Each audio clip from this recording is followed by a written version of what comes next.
Alright, welcome back to MMG and WPC. So, I'm going to talk about the stock market, and there's a lot of big things happening, like antitrust against monopolies, which I've been ranting and complaining about for years. First of all, this is not financial advice. I am not a licensed financial advisor. Consult your licensed financial advisor, and do not invest anything you're not willing to lose sleep over. Stocks, equities, they're all extremely volatile, extremely risky. And this channel is more about trading and me ranting. So I'm going to play this real quick. Dealing with matters of technology in the digital age, for addressing businesses with network effects such as those we find in the digital platforms, and for bringing antitrust cases even with respect to products that are nominally given away for free. So in that respect, I think the Microsoft case is an important precedent, and he was correct to emphasize that. Doug, is it odd that all of these companies, Apple, Google, Facebook, Amazon, you can count some others, are being scrutinized at the same time when their business models are so different? And it's not illegal just to be big. No, it is not illegal just to be big. A violation requires proof of anti-competitive conduct. I think there's a broad... First of all, I do agree there's a few things the government does do right, which is break up monopolies. But we wouldn't have monopolies if it wasn't for government regulations. You have to understand regulations. They cause a barrier to entry for smaller companies to grow into mid-sized companies, which then can compete with extremely large companies and monopolies, right? So in a fair and just world, there wouldn't be regulations to stop smaller companies from competing with the larger companies, because as corporations and companies become larger, they become increasingly more complex and more bureaucratic. And when they become more bureaucratic because they're so large, they lose their edge over the market, and then smaller companies come in and take advantage of that unless there's regulations that do not allow them to actually grow. Like, for example, it's really hard for small companies to raise capital to become mid-tier companies. And also with all the red tape and it's really costly for them to compete with larger companies. For example, like right now with cryptos, they're coming out with these regulations, right? Well, these exchanges that currently exist will not be able to compete with large brokerage firms like Fidelity, Merrill Lynch, Options, Express, all the other brokerage, TD Ameritrade, all of them, because they cannot handle the overhead expenses, and you have to hire lawyers, accountants, and it's massive amounts of secretaries just to handle everything.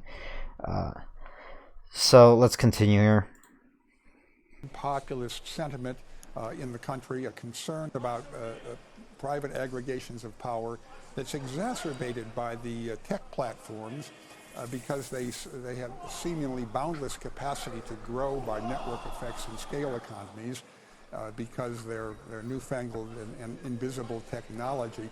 And perhaps most important, because they implicate other values such as privacy and sort of communications and political community. So it's not surprising that there would be a hard look at those platforms, each of which in its own way has been an aggressive competitor and does seem to have a considerable market clout.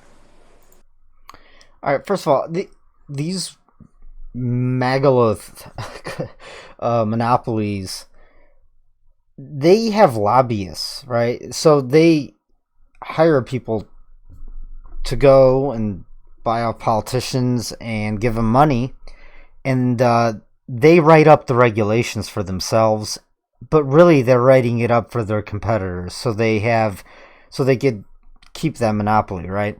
Now, the concerns here are that these companies are just gathering people's data, selling it to the highest bidder, and for one, breaks the law. You have privacy issues like Facebook, right? And they're also censoring freedom of speech. So, and they're becoming, a lot of these corporations have more wealth than most countries in the world, and they also skew public opinion. Essentially, they only put in front of people news and whatnot and information that they want people to know, right? So it's kind of like mass brainwashing in a way. And also with the advertisements and this and that, they push agendas, right? And also they could become more powerful than governments themselves in a way. Because if they control the masses' thoughts and minds, right? Which traditionally, I mean, governments are in cahoots with these corporations, right? The question is, who's running who?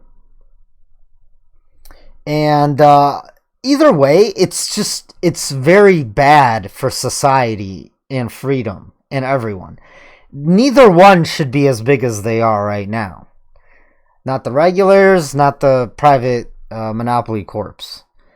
And now they're competing. They're starting to fight one another for absolute power. The only answer to all this is free market. And we don't have a free market. We haven't had a free market in decades.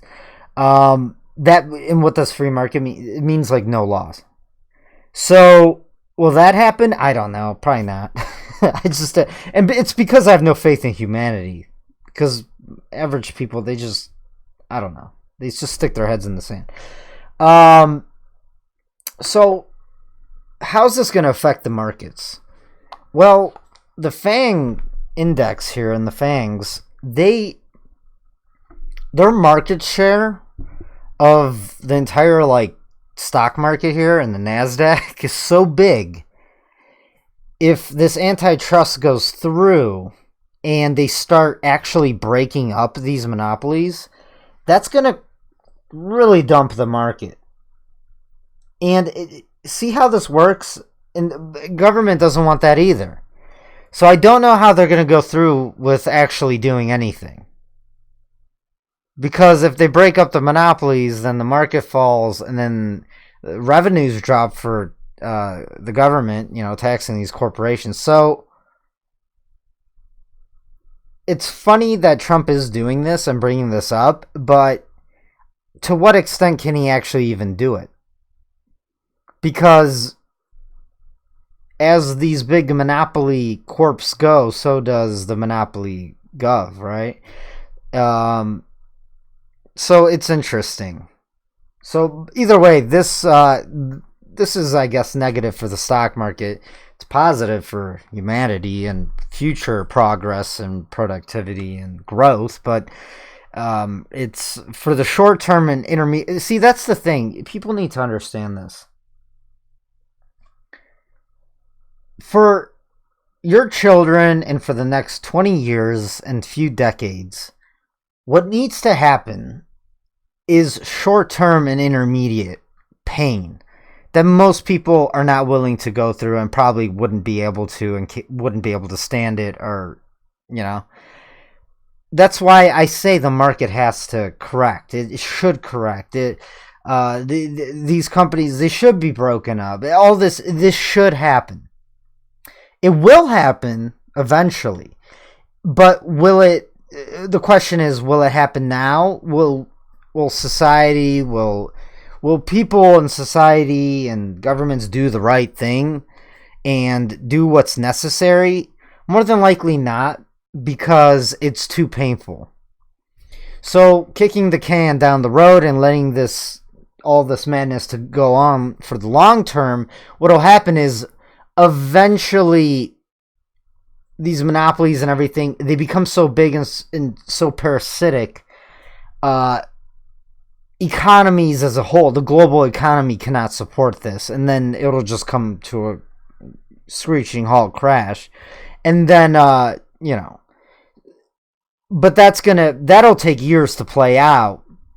And in the meantime, these monopolies and everything, they destroy the global economy as a whole, because there just will be less and less freedom, less and less small businesses, less and less productivity.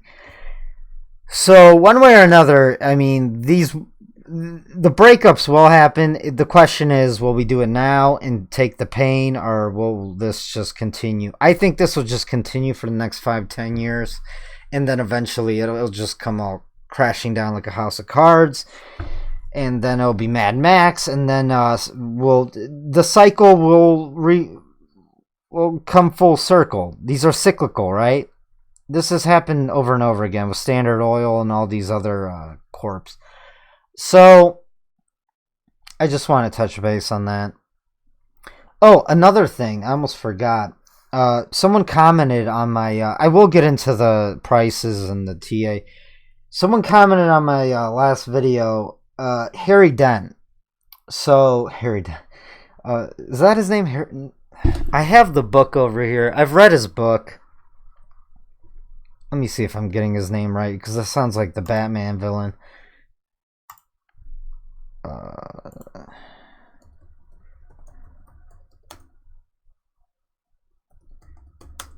So, he, yeah. This is the one, Harry S. Dent. This is the book I read. I didn't read the other ones. Oh, no, I actually read this one as well. So I did read two.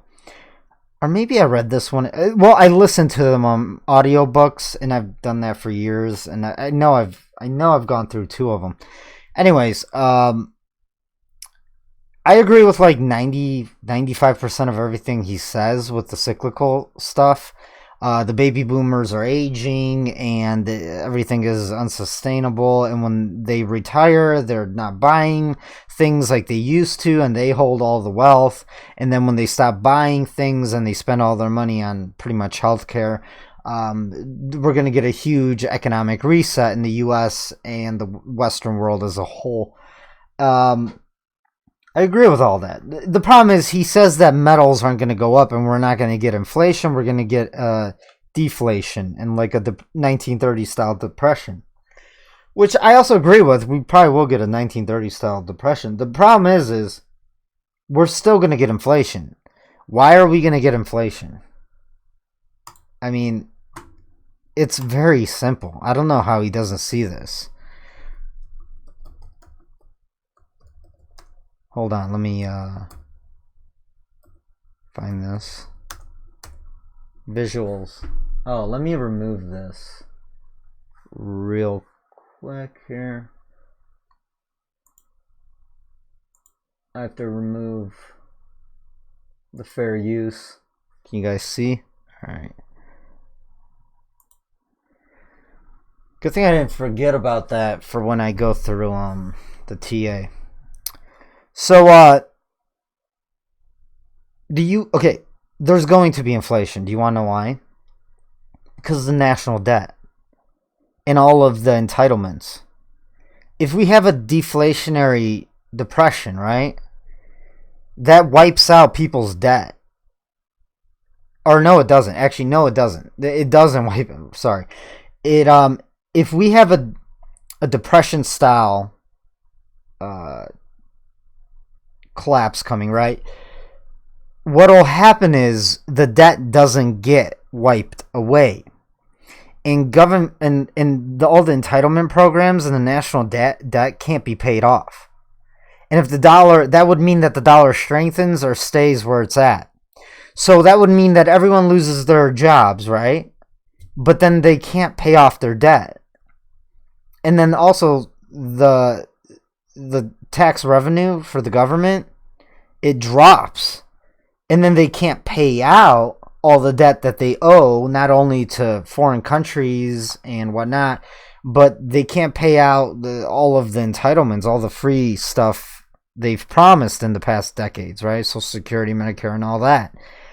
So that's not going to happen. I mean, so it's either the government defaults or they inflate away the debt. So they either pay out all the debt and they don't default, or they default and they just don't pay out all the promises to its own citizens. Okay, so foreign debt, I mean, the U.S. could default on that, no problem. And Trump has actually slipped and said that during the election in 2016. So I do expect him to do that. Although China's not that stupid. China could go sell $1 trillion worth of debt right now and just crash the U.S. economy. But that would equal total war. Like, that would mean that the U.S. and, we would actually see a hot war. So I'm afraid to say certain words, guys, because I feel like my channel is going to get deleted. Anyways, but yeah, corporate tax revenue, look at it right over here. That would just disappear. So that's what I'm saying. Tax revenue for the entire Fed would just disappear because the corporations would just implode because they wouldn't be able to pay off their debt, and they've been buying back stocks. So the easy way out is to just keep printing money until we get inflation. Listen, they kind of want inflation because that means that these big corporations and the government still get their money. The problem is, once the inflation gets too high, it really destroys the economy. And that's why there's no way out. That's why it's damned if they do, damned if they don't. It's going to be sort of an Armageddon type of Great Depression with inflation, which will be stagflationary, meaning no jobs and just prices start going up and up and up and up and up. I think they're thinking that they could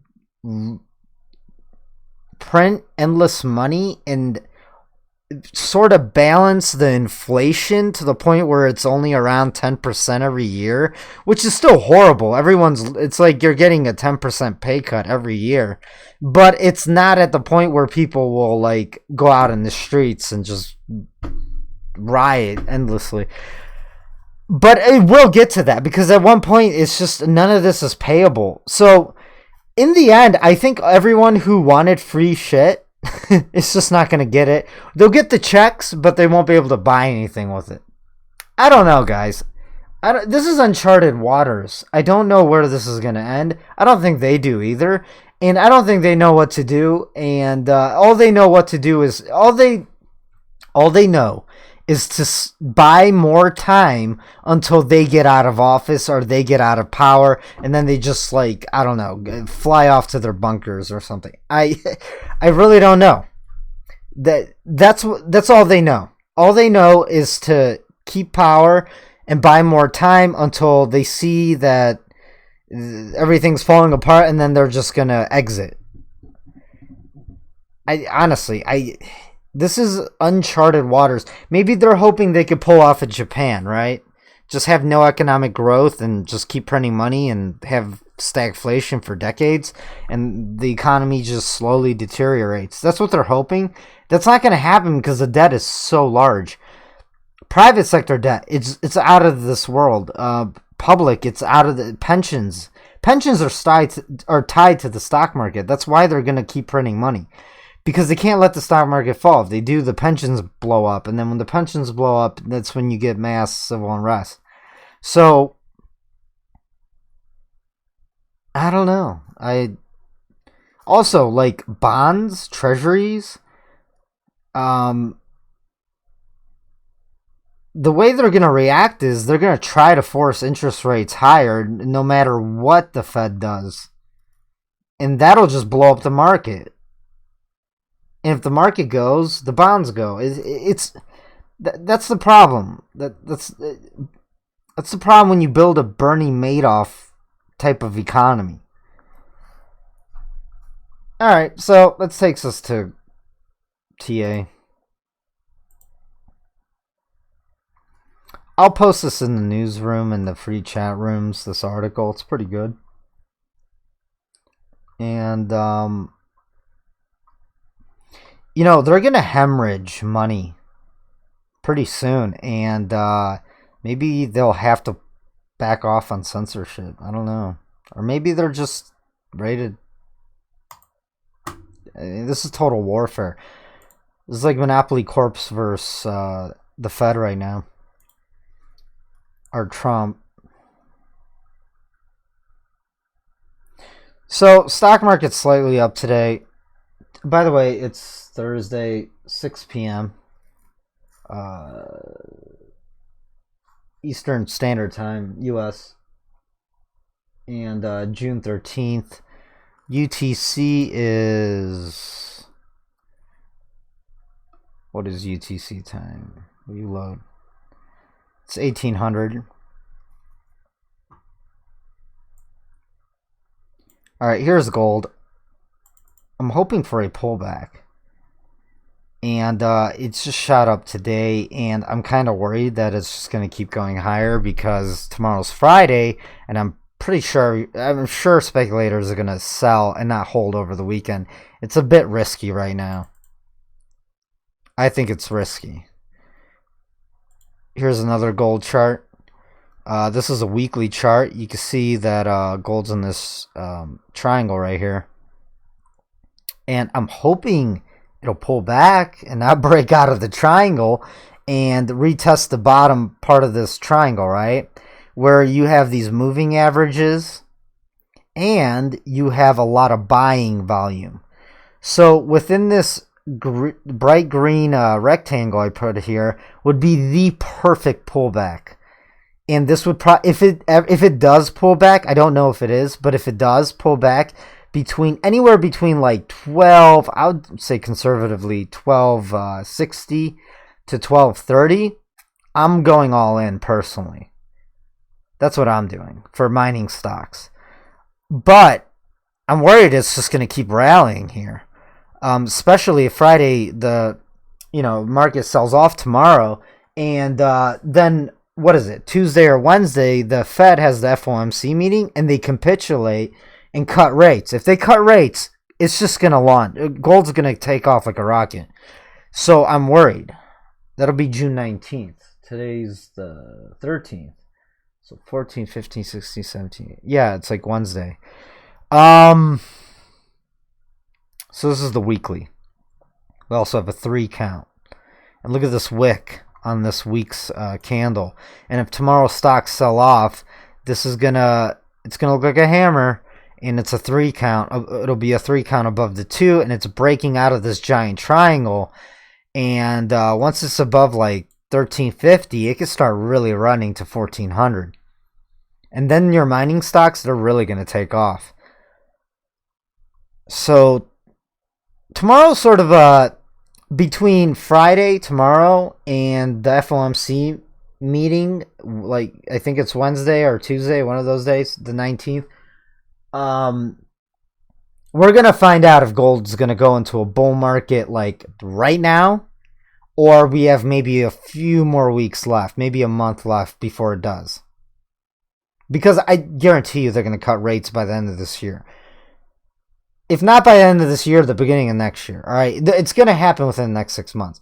So I'm thinking it's either now, just going to, it's either now, or we get one more opportunity and it pulls back somewhere, maybe to 1300 only, or hopefully back down to around 1240. That'd be the best. I hope it does pull back because I want to buy more mining stocks. This would be ideal. And I think this is still likely because I feel like they're going to smash metals right before the FOMC meeting and maybe afterwards. And then it's kind of like a false breakout. Maybe we'll go and retest like 1360 and then it'll break down and crash because maybe they'll talk hawkish a little bit, but they won't cut rates. And then, they'll smash metals again, hopefully. And then we'll get that one last buying opportunity. and then off to the races, I believe.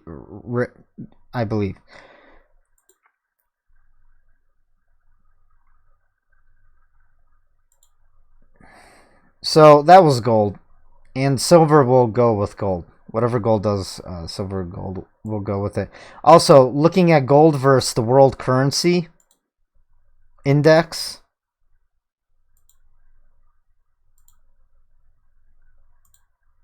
I believe I said this in my last video.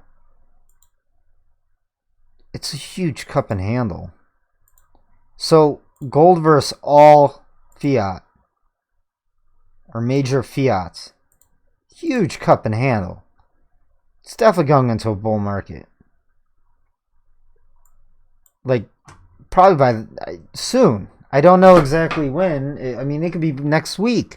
If they cut rates like next week, it's taken off. All right, guys, you're gonna miss the train. Here's all of the gold, silver mining stocks, ETFs, and they're confirming the move in gold. They're going back up. I was hoping it wouldn't happen like this week, but you know, it's not easy. Smart money's waking up, or maybe some Wall Street's waking up to the reality of the situation here. Here's Dow Jones. So the Dow's on an 8 count. This is a daily chart. So we're going to get a 9 count tomorrow, and then it's going to sell off and pull back. You go to next support area is 25,500. And I think it's going to do that. I think it's going to pull back at least to the 23.6 fib retracement of 25,500. There's also a lot of moving averages down here, and it's going to retest them. Here's an S&P chart I drew last. Here's the Russell 2000. I like to look at the Russell. It's 2,000 like mid-sized companies. It gives you a better gauge of the market and the strength of the economy and everything. The smaller moving average here, the 50-week moving average, is going to cross the 100-week moving average. This is a weekly chart, and it could drop the price easily back into this giant triangle, descending triangle. And then it'll fall below the 50% fib retracement and take you to possibly the 200-week moving average, which would be around 1,400 on the Russell 2000. Let's take a look at the daily real quick. Daily's on the 7 count, so it's going to go with the Dow Jones, the S&P 500, and the NASDAQ probably, and fall back into this triangle. And yeah, I mean, 1,400 looks. I think Russell's going to fall back down to 1,400 in the coming days and weeks. Here's the NASDAQ. NASDAQ has been leading the charge in the bull market. It made a higher all-time high recently, while the Dow Jones and S&P 500 couldn't make an all-time high. Just by looking at this real quick, if you do, I hate Elliott Wave, but you know, there is some degree of truth to it.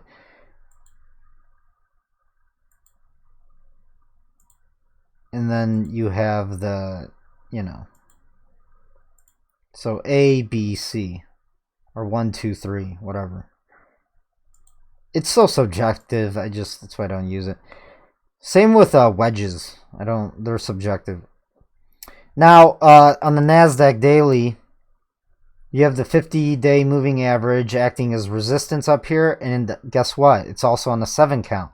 So it's probably not going to break above 7,500. It's going to get rejected, and we'll get a 9 count by Tuesday, and then it should drop.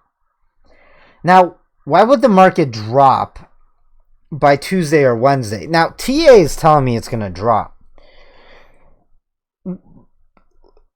TA is basically telling me that when we get that Fed minutes on Wednesday or Tuesday, they might be a little hawkish, and they're not gonna lower rates, and the market might not like that, and it's gonna start selling off. That's what TA is telling me. That's how like TA predicts the news events. And I think that's what they're gonna do at the meeting. They're not gonna lower rates. They're not gonna raise rates either. If they raise rates, no one's gonna expect that, and the market will tank.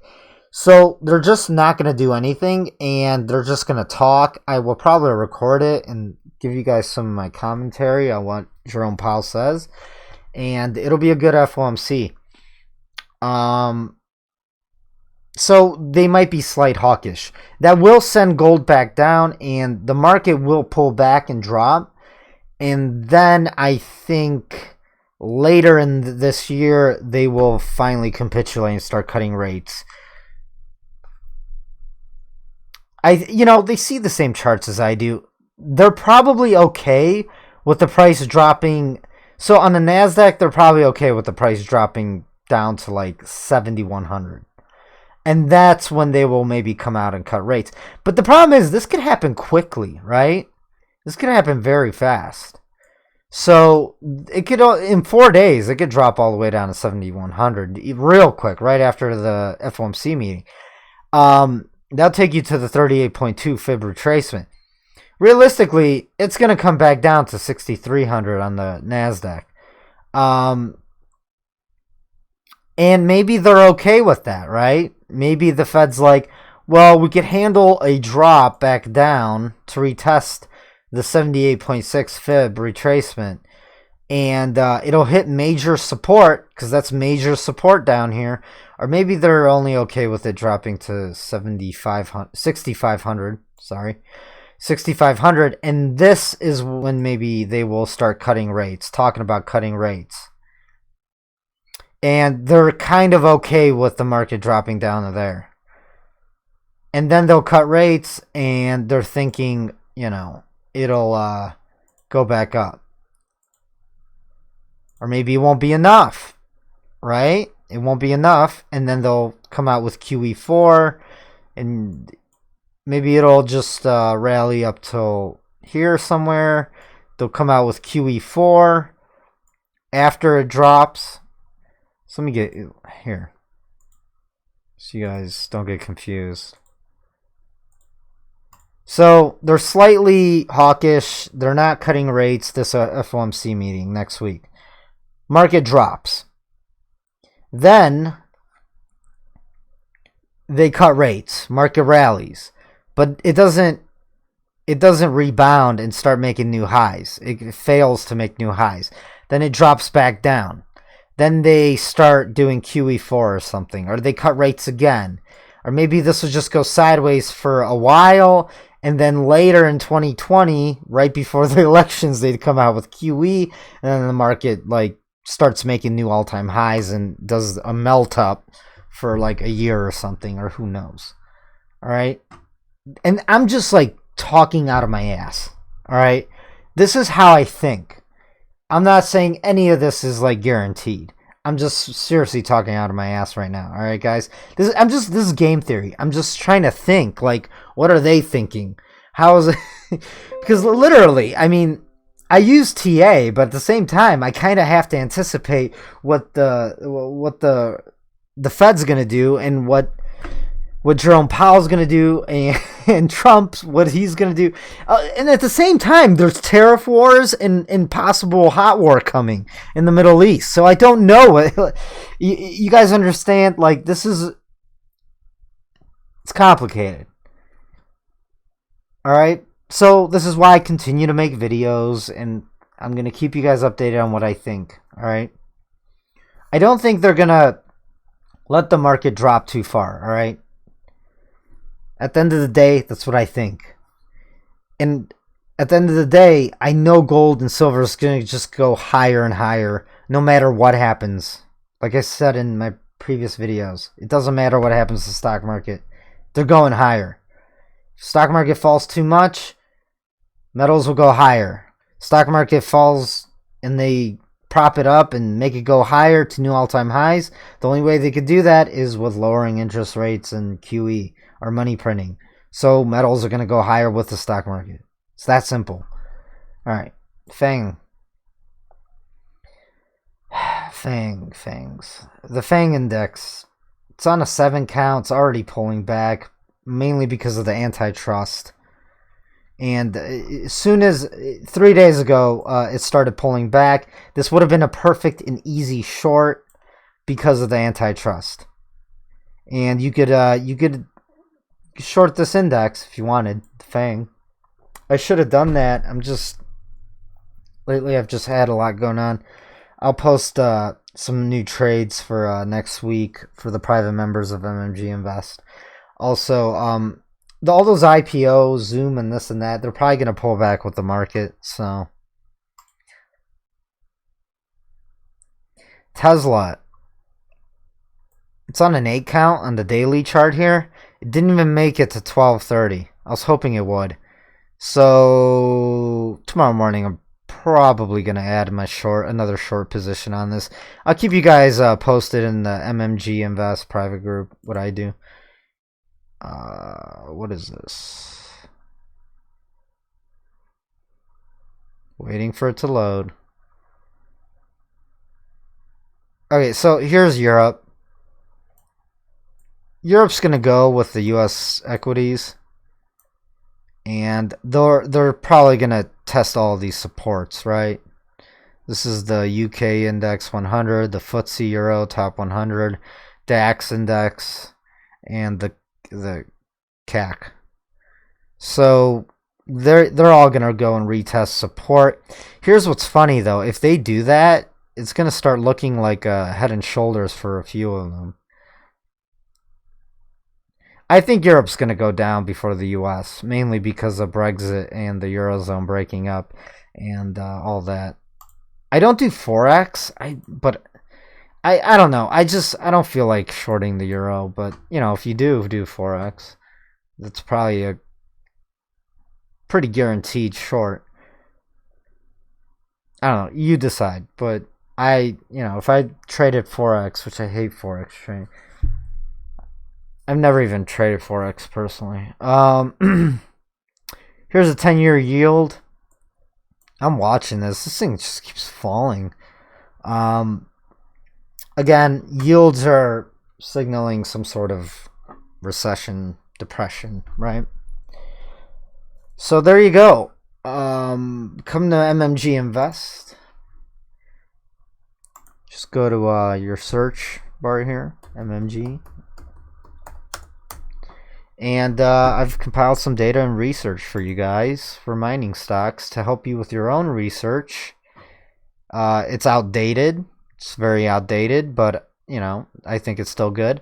But you guys, I watched this video. I put a lot of data into it, and it could help you with your own research for mining stocks. I have a bunch of royalty juniors on there. Even micro caps. Don't invest a lot in micro caps. Like throw $50, $100 there in micro caps. They're really risky, but you never know. One of them might pop someday, and you'll get lucky. But the juniors and the royalty mining stocks, they're gonna do great, I think, in the long term here, in the next like 3 to 5 years. So there you go. Smash some likes. Leave anything in the comment section. Let me know if you want me to cover something. And some of you guys have great ideas that I could talk about and cover, right? And share my videos. It's the only way my channel grows. Until next time.